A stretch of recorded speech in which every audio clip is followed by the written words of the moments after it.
Hey, Hey everybody, welcome back to the Spinner Rack. I'm here with my boy PD. Say what's up, PD? what's up? Today we're remembering one of the greats in comics, George Perez. He has passed away. I'm here with PD to go over, some of the highlights of his career and talk about someone who definitely impacted a lot of us. And just so what some of you who may not know, I mean, he was the guy who brought back or basically created the new Teen Titans, which was one of the top selling DC comics at the time. He was part of the Infinity Gauntlet. He started penciling that when he didn't complete it, but he started that. He was also part of Crisis on Infinite Earth, which helped to kick off a whole bunch of these limited issue series. So I just wanted to say this is somebody who was hugely impactful. And of course, Wonder Woman, his War of the Gods run was like probably one of the best runs on Wonder Woman, if you ask me, going forward. So here, I'm going to pass it over to my boy Petey. Just want to also say, he was a Boricua from the Bronx, the South Bronx. I just want to big him up on that. That having a Latino standing strong and being one of the top guys in the comic industry, which was a very tough thing to break into. He was one of the guys who did that. So hey, passing off to my boy Heath. What's your take? I mean, It's what can I a say? it was a tough thing when he retired, but he also did so much work you had to respect it. And then at the same, just the losing his presence on the newsstand or the comic store, whichever way you want to say it. But then at the same time, his passing and knowing that it was going to happen doesn't make it any easier that that he was terminally ill and he didn't want to put himself through anymore because he'd been through many eye surgeries, many different health things before this. So he said his goodbyes to the fans as he went along and his fellow pros. And he's a titan himself in the industry. I mean, I've gone over his history in the past. I mean, to be, as many artists, as a young artist, you get sort of pushback saying that you're not ready by some of his peers and some of his pros that he would work with later, like Marv Wolfman, Neil Adams, also very tough on him, and still have the gumption to pick him up the next morning and say, I gotta get into this business, and found a way through being an assistant to Rich Buckler, and from there he got to slip into the Fantastic Four, one of the top Marvel titles, and then the Avengers from sheer enthusiasm, and then also the Inhumans. And from that point, his career only got better and better. When you see his art in the late '70s, around 1980, you kind of look at the Justice League and the Avengers that he was doing in those covers, and you're like, well, this is the pinnacle. Like, as a as an artist, you can't get any better than this. He's really good. You might be able to see some sort of things where he can improve, but it's just like his figures, his attractive girls. Even though people were kind of tough on the fact that you're saying his women with Zoftig and stuff like that, like full figured women.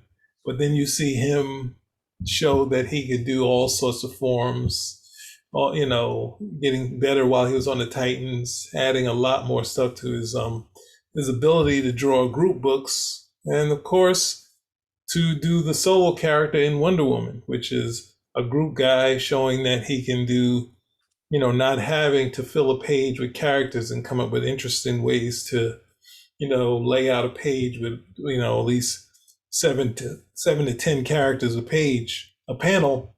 He was able to do Wonder Woman and showcase a single character and be just as dynamic. One of my favorite sequences in Wonder Woman is when Steve Trevor is trying to find the person who brought him back to Boston, and he's tracking her, and then he's got his gun out at night, and the next thing you know, she uses her lasso and pulls the gun, and she has on like a mock neck sweater and jeans, and it's just like this like this Wonder Woman is gonna be good. Like this is gonna be, it was already good, but then it's like having this sort of storytelling moment where she doesn't do the superhero thing where she has to stand in front of him and do the bracelet thing. She just takes the gun out of the person's hand well before that. And at this point she did. I don't think she was just learning how to understand English at the same time. So it was I mean, from that point, that would kind of look like the pinnacle of his career. But at the same time, because it's in the '90s, the early part was kind of a struggle because he was an old school type of pro. He wasn't the guy who would come in, and the closest thing to muscling in to a book was doing covers for Batman Year Three, and he also did the what was it? There was like these the prints. They did prints for that series. They did these art prints, and the regular artist was like, "Oh, I wanted to do those covers and the prints," but ultimately he never pushed someone off of a title saying, "It's mine," that sort of thing. Whereas a lot of old pros outside of some pros where you see have differences like Frank Miller and Roger McKenzie. On the other side, obviously Byrne left the X-Men. He didn't try to force his way onto. Is that old school thinking of saying, "Are there any titles available I could use?" rather than say like the Image guys would come and take the Avengers and that sort of thing. So that old school sort of mentality of saying, "What's available? What do I want to do?" When he was looking around for something that was popular, he did try to do Superman for a little while and go back to the Titans, but when it wasn't sort of creatively there for him, he would leave. So ultimately the only some side stuff in the '90s, even though it doesn't look like there's outside of the Avengers that he did when he went back. Some mainstays for me, of course, was Ultra Force, Silver Surfer that he wrote. I did already did a story on the Giant Man story he wrote in the '90s, and of course he got the Avengers. But it's still a tough market. It's a tough market to, and it's definitely in the 2000s a writer's sort of market. So he'd done a couple of creator-owned stuff, but yeah, he has a body of work that is you can look at and say this guy is a talent. He's kept pretty much his style, found ways to get better, and always kept his enthusiasm with the fans. And since he already, he was big on the, meeting the cosplayers and that sort of thing. So, I mean, we went to cons that he was at, and the lines just to get his stuff was just always tremendous. I got to say, some of the other artists weren't there, but he always, and especially I think one of the last cons we saw where he was pretty. He was saying this is going to be one of the last cons. The lines were just out the door. But he was always generous with his time when he was there. He was always friendly. Amazing. But one of the key things about George Perez is that how much he's impacted much of what we read, particularly in comic culture, even pop culture right now. Just for example, wasn't he the one? I think one of the comics that he wrote was one of the first comics Taskmaster was involved in. The influence of the new Teen Titans when he started that up. I mean, look, we have Teen Titans Go right now, still going on another variation based on some of the characters he's done when he did the Titans, the new Teen Titans and the Titans. Infinite Crisis, it kicked off so many other, I mean, yeah, we had this whole discussion about whether or not, that was the main thing that kicked off other, but the success of that was just so huge, of course it had to be an answer by Marvel, and he was involved in that. It was Infinity Gauntlet. So, at least initially, just some of the biggest things. I mean, Infinity Gauntlet is one of the biggest movies ever, not just one ever, period. And it's coming from some of the art and the drawings that he came through, that he was involved in. I mean, he not only drew, I mean, he also wrote. And we see this where he was helming Wonder Woman. That splash page. Do you have that splash page of her, which is just so intricately detailed? you mean the cover? The cover, which is just so, yeah, it was just so much going on. And you're like, even the cover of one of the Infinity Gauntlet, I think the first issue, there's just so much with the worlds and everything happening. You're like, oh my goodness, this guy is like, what would whose art would you consider his that he's taken from? You think it's Ditko? He has a lot of Kurt Swan in his art. He has some Neil Adams as far as how he kind of lays out some things. But I think his sort of storytelling, he really concentrated on having really solid storytelling. So even though he has a lot of panels and a lot of like sometimes poster kind of layouts and graphics, like you're like obviously like the what was it, the the Infinity Gauntlet, we has the fist, but then the light from the fist makes different panels. Yeah, Like yeah, yeah. storytelling wise, he's really like he. I mean, he's from the old school of not just he doesn't really sacrifice storytelling even for his extra graphic type of artwork. So it's one of those things where he's he the tools that he learned kind of never gave up when he became a pro. He still would be not trying to like deconstruct everything. So yeah, I mean, but going back to the question you asked me, repeat that again just so I can make sure you were talking about the Wonder Woman cover, or what was the other thing that you asked me? The Infinity Gauntlet. I mean, the Infinite Crisis. Infinite Crisis. What about Infinite Crisis? The cover, like with all the worlds in there. Oh, you talking about? But you talking about this thing? Yeah. Oh God, this one, this guy with the world somewhere on the. Where's the worlds? I thought they were. It might not be this one, then. Not this one. Not that one. That's not it. Wait a second. So if that's the case, you want to talk about? You have that. Bring it out. Let's see. Kick it open, baby.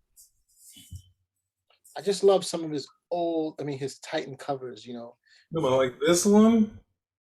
That's great. No, I'm talking about the one where you have like I think it's issue number 1. Oh, okay. Yeah, yeah. Oh, you talking about this one? Yeah, that's it. Oh man. Did that not get you? Well, That imagine being on the. I didn't know that there was going to be a story. I just saw this in the comic stands, and I was like, yeah, what is yeah. that? Exactly. I don't remember anyone telling me, hey, grab this. I just saw it. And that's one of the things we used to always talk about, why it was important to have the comics on the comic stand, because you're just walking by minding your own business. You're like, oh my goodness, what the hell is that? And you're like, oh my goodness, that's just just great.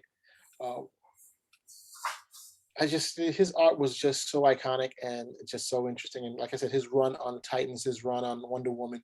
I mean, let's not even talk about what he did with he did some good Avengers. I didn't follow Avengers as much, but Titan and Wonder Woman guy. Some of the stories that he was involved in. It's just his runs are just fantastic as far as I'm concerned. You can't go wrong if you read those early Titan comics. And Crisis, being involved in that was just amazing. But even after that, he had a lot of work that he did, right?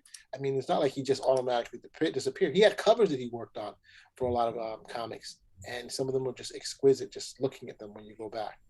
Yeah, I think it's one of the interesting things that his plan was always to do a lot more writing, but the projects that would come along, like when he was doing Titans, he was supposed to take on write something, but then he's like, "Hey, you guys don't have an artist for the Titans?" He said, "Well, we thought that you would want to." Say, "No, I can do that." And they say, "Well, it's like how many characters do you want in the book?" It's like, "I want all of them." So it's one of those things where you can see he would get like Wonder Woman. He was writing that. He tried to start writing Superman, but that was like a group thing, which he bowed out of. He was co-writing the Titans, but he kind of let Wolfman and Tom Grummett kind of work together. And then you see him try to get back to that, but at the same time, it was the other projects that were coming up, and continuity is always hard to kind of do. To be like, hey, there's this 3 years, 20 years of continuity that you got to catch up on. Because Marvel did want him to write the Avengers, and he was like, well, no, there's too much to kind of figure out. And I don't have the time to do that. But if you get a writer, and that kind of got him back to it. I think he said he at that point, since he worked on he worked on a bunch of inking jobs in the 90s. You inked Dan Jurgens' Teen Titans, and he was inking what's that thing? It was a Jurassic Park over Gil Kane. Oh, he was in Jurassic Park. I didn't know that. Yeah, so he inked the Jurassic Park story, and since that was originally a John Byrne thing, he inherited John Byrne's entertainment lawyer. So when they were doing the Avengers, Perez was like, I'll do it for just, just for whatever page rate you want, just to show the fans I'll still do it. And his lawyer like, Now wait a second. We built in we'll figure your rate. We'll built in bonuses when you hit 12 issues, this, that, and the other. And it's like I said, I wound up making a lot more money than I expected. So, but I mean, ultimately, it's funny because they obviously he's was the nicest guy in comics. At the same time, he wasn't any less critical of comics. He just was, since he was Perez. He was the nice. It always sounded in the nicest way. So if he's criticizing swiping or other artists, it'd always be like, well, how George said it would be the way it was. No one would take I mean, when he was younger, obviously you had some different things pushed back and forth, but that sort of being able to, criticize and people be like, oh, not really build anything up to it, be like, oh, we got to get into this long fight, the war between folks, that sort of thing. So, because that was the old language of comics, which kind of died out in the 80s when you started to read it in print and people would be like, such and such said that, such and such said this, that sort of thing. So, but yeah, when I was a kid, when you go in the store and you see something like this, and this is like the dream to say, would they all be in one comic? And obviously, he wanted to do JLA Avengers back in the 80s, so it possibly could have had all of that in one comic. But I don't think you can see the pages, but it's interesting because back in the days, he did the Avengers that were actually. There's some pencils from JLA Avengers. No, you can't see it, but he did some pages for that with the current Avengers, which was like She-Hulk, the Black Captain Marvel, the Beast, and it was just like, oh my goodness.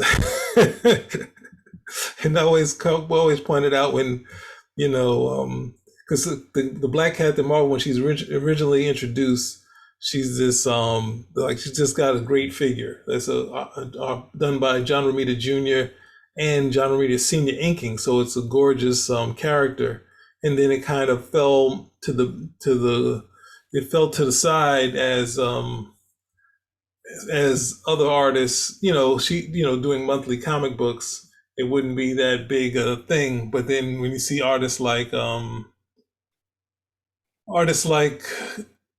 George Perez, Burn, or who's that guy? Mark Silvestri. They all would do. They go back to the original design where she was very shapely, and it was just like, oh, these guys are getting it right. And Perez, of course, with the extra. So you pointed out some of the stuff that Perez is doing, and like, you want to see what prices these things are on this. I'm saying this is just some of the covers that he worked on. Some of the significant stuff. You can see his whole history of some of the things that he worked on, and also different titles over the years. Even some of the first the debut of certain characters, their costumes. This would be right here. This would be like the kind of the big moment in the Avengers run. It's kind of the Bride of Ultron period. And obviously, Ant-Man is back, but Ant-Man is back because Perez likes drawing Ant-Man. I know it's a whole psychological thing, but Neil Adams brought back Ant-Man for no good reason to run around in Vision, and every person who read Marvel comic books in the 60s, like, Neil, Byrne, they all went back to doing Ant-Man, who everyone says is not a popular character, but the pro. Look at how he grows from the bottom. Yeah, it's a dynamic. Could be a dynamic character, but they already moved him on to being what was it, Yellow Jacket at this period. But yeah, classic. What is it? Yeah, here we go. We got Showdown with Ultron. Oh, this is the Bride of Ultron's coming next. I mean, I think some of these were he was just doing the art for it, and yeah, this one's a cover. Yeah, just the cover because I bought that one. But yeah, I didn't know. Like I said, you see the Fantastic Four, the Avengers, the Defenders. He was doing some of that stuff. Very interesting. This portion of storyline, which he didn't stay on, but it's one of the best in the 70s. where the Reed Richards loses his powers, and the Fantastic Four is trying to keep Reed in the team, but he keeps saying, "No, I can't do it," and he keeps having to come back to save him. It's a good period for Reed, who doesn't usually get the spotlight, but it's a many artist, many writer storyline. It's really weird how they able to keep the storyline together. But you go down to some of his Oh, this is a funny one right here because Wolverine's a hairy, right? uh-huh. Dave Cockrum would draw him, his arms would be clean, right? Right. So I think Byrne and Terry Austin, they'll say, well, Wolverine must have like an outfit like Robin, which is kind of like sleeves. And then Perez did this cover, and then I think Terry and Byrne looked at it and said, "Did no one tell George that we don't see his arm hairs when he's got the costume on?" And they said, "Well, if it's okay for that," then they went crazy, and like both of them just started adding more and more hair when you Oh, don't see the costume on. But it's like, yep, since it got approved, we can do what we want, and they could always point out, "Hey, look at that cover there." George got through, right? I think this one. No, I guess he did the Pence. He did the I'm pencils. not familiar with that comic at all. Man Wolf Yeah, that's on this. Thing, Moon Knight. This is the cover here. Like, yeah, this is Burners drawing it, but I think he would take over the Avengers a little while after this. And this is, like this is another one. It's a great cover. That's a really good cover. I think he took over this Project Pegasus storyline from Byrne.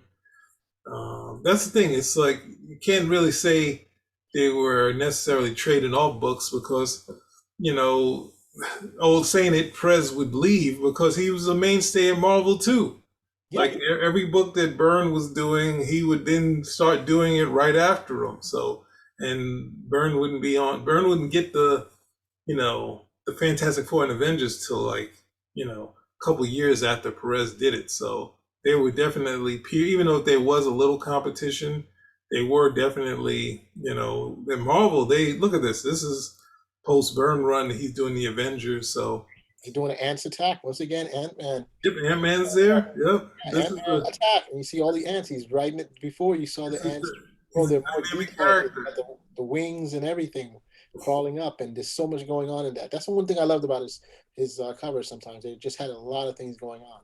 You know, I remember this comic below. If you go to Taskmaster, the Avengers, right after this one, There we go, the Taskmaster. I had that one. I'm like, wow! I was like, yo, this character is crazy. It, he's a fun character. It never made sense that somehow he can copy all the Avengers, but they got what Thor and you got Iron Man. How do you copy? Exactly. How do you? But it was just a fun character. He got the lasso, he got the shield, he got the arrow. So yeah, it was pretty funny there. But if you scroll down to some of the Teen Titan stuff. Oh no, the thing is like this. Well, why isn't he drawing Green Lantern? Look at this cover. I know the cover is great. I know that everyone. This is the most hated storyline. Even Perez hates this storyline. But the cover the art is still decent, and it's not as sharp as being inked by Terry Austin, but the art is pretty good in this issue. But look at how similar it is to New Teen Titans #1. Well, I think at this point, you have the big title in the middle, and then you have the characters. It's a better framing, if you ask me. But 200 it's just so much similarity between the two, if you ask me, the way it was set up. But this is great. You have the Robin, the classic Robin. You have the Raven. Back then, this is what the colors were. People were like, oh my gosh, look at the color. But look at what was done. He was kicking butt in this particular show, and in this comic just went off the hizzy after that. It was just people it got more and more popular as it went on. I think the first one people didn't get it, but as time went on, they thought, hey, this is not bad. At least when I was growing up, people were like, yo, this is not bad. And then the stories just got better. well, I think what was it? At that early part, it doesn't. When you look at it, that's a hard thing. When this book was coming out, and if you're a fan of Perez, and it's just like this was. I had issue 4, I think, and it was like the Titans versus the JLA, and it's real dynamic. And then I didn't have another one till I don't know. It was way later, and I was just like, where was this comic book? That's when they say your Marvel Zombies. Like, what happened to this? Oh yeah, George Perez. This is like the. But I started collecting maybe around the 20 period or 30, one of the two. No, I wasn't collecting. I was just buying and then throw them away and stuff, or just hang, Throwing them not paying away. attention. Not throwing them away, just wasn't paying attention to the value. Back then it was just another book, right? You just read it and then just put it to the side. Yeah, I mean, like when I say collecting, I wasn't throwing them. I mean, I wasn't collecting for money. I was Right. just collecting so I could. Yeah, this is a book I had as a kid. I had this one off I the didn't have that. stands, and I was like, "Oh no, it's a Titans book. That means Robin has to beat up Batman." But Batman, gets the better in there of this thing. But yeah, but this is a different period because if you look at this period, issue Four. that's issue 4. I think issue 2. One of the issues, Kurt Swan. I think Kurt Swan does this issue. One of the, I guess it doesn't say that, but one of these issues Kurt Swan does, and there was no difference in sales. It wasn't like this is a fill-in issue. No, everyone dumps it. Like the book just was getting hotter and hotter as it went along. But then it's like, what the hell? Look at this, the Green Lantern. Why isn't he doing a Green Lantern? It's that sort of thing. So yeah, I mean, and I found out these like the other thing is the crime of the comic industry is that George Perez is a fan of the Legion, and he only did a Crisis Legion story, Crisis of the Legion of Three Worlds, and it's just like I just want a classic type Legion story from Perez, since he said this was his favorite title as a kid. So, but we never really we got him doing the Legion in the gorgeous book. So, what more can you ask for? Yeah. Oh no, this one I got this finally. Oh my goodness! Like this issue here, because and it also has multiple artists on there. It's like this did not. This definitely held up. It was great. That's what I'm saying. When you look at this, you're like, I don't think he could get better than this. Like Of this course, is the coloring was not that great. I'm saying this to me, the four you could see at this point he's starting to like Green Lantern is slimmer than Superman here, whereas there's only a slight build difference between these two. Same with the Flash is slimmer than like the builds all different. That sort of thing. Even though Superman and Martian Manhunter might have the same build, but Batman has a different build than the rest of them. So you like these how they move is all different. Like all the strengths here you could see, and it's just a gorgeous page. But then as you go along, these like what you were talking about, the sort of like Cyber. these poster type pages, which are just Yeah, I he remember that one. nobody can beat him on that type of stuff.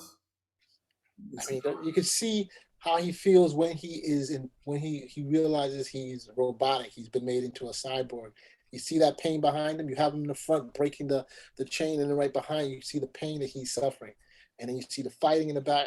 You basically understand who the character is from this one cover, and I thought that was one of the best. I love the cover. I love that cover. God, I wish I could remember where I put that thing. you so know, don't you we miss? So sorry. So we are definitely going to do some more on this when we have our other partner here, because this is going to be an ongoing thing. As you see, we've done videos on George Perez, and we're not going to stop. We're going to find different ways to bring him back to our show and talk about him. But definitely we'll do another one, and we'll tell us your stories, and we'll tell you more of our fan stuff about him too. So Yeah. One thing I do want to remind the people, the whole JLA, the whole Heroes Initiative, the whole JLA new Avengers. edition of this book. Yeah, so What gotta about call it? it out. Beautiful, beautiful cover, beautiful slip cover, right? Now they're selling these for like $700 if it's sealed. Yeah, Go out and buy it, and it's unseal it, and open it and read it. beautiful, beautiful with the art in there. So it's just amazing that you know, and it's so rare because you don't have JLA, you don't have DC and Marvel work. And this guy worked in both DC and Marvel. And a lot of these comic book artists got, but how often do you get these guys to do a comic with both DC and Marvel? He worked on the Avengers, so that's pretty good. He did some covers for JLA. But I always wanted him to do the crossover, the Teen Titans with the X-Men. Like they never did a number two to that. That would have been great. I I would have think been like, wasn't that there was on it was on one of those observations where Perez said that because JLA Avengers didn't happen after that, it was supposed to be a part two to X Men Titans, okay. where Marv and George do their version of them against the X Men, and they had a whole plot line planned with the Brotherhood of Evil. Ugh, And I don't know if it was Magneto. It could have been. I just heard it, but I remember the Brotherhood of Evil were going to be in there. So, but that's something they said that Perez wanted to do. But anyway, I have one last thing. Why do you think people consider his DC runs so much more celebrated than his Marvel runs?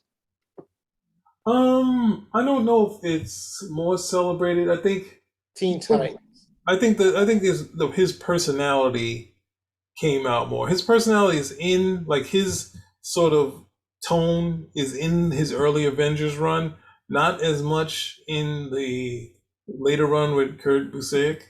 That's kind of is it's a little different because I think he was working from a plot. I think him being involved more in the plots and then writing with Wonder Woman, just more of him in those Titan stories and in the what's the name. I think the Avengers for me still is as strong, but ultimately it was sporadic. It wasn't like a complete run where it was just like 1 to 50. It was kind of like 3 issues here, fill in on those early Avengers stories, another 4 or 5 issues. The Korvac story we've talked about a few times. He started that, he leaves. I think he had an injury or something like that. Same with the Fantastic Four. He had a decent early run. When he comes back, it's kind of spotty type of deal. So I think the consistency of the Titans and Wonder Woman and Infinity Gauntlet, because it's Infinity Gauntlet, that's the one that people usually think about with him. At one point, it was the Hulk future, but at this point, it's either Titans, Wonder Woman, or the Infinity Gauntlet. But you got two DC things, so I have to agree that people see him more as a DC guy. Yeah, Teen Titans, Wonder Woman, Infinity got three DC things. Then the Infinity Gauntlet is not DC. Sorry, Crisis, Infinite Crisis. Oh, the Crisis. It's up saying Infinite. The regular Yeah, Crisis on Infinite Earths. I'm throwing it off. Yeah, but hey, I don't want to mess it up anymore. I just want to say, yo, George Perez, man, definitely going to be a loss. Yes. So, Forever a Titan. Spinner rack. out.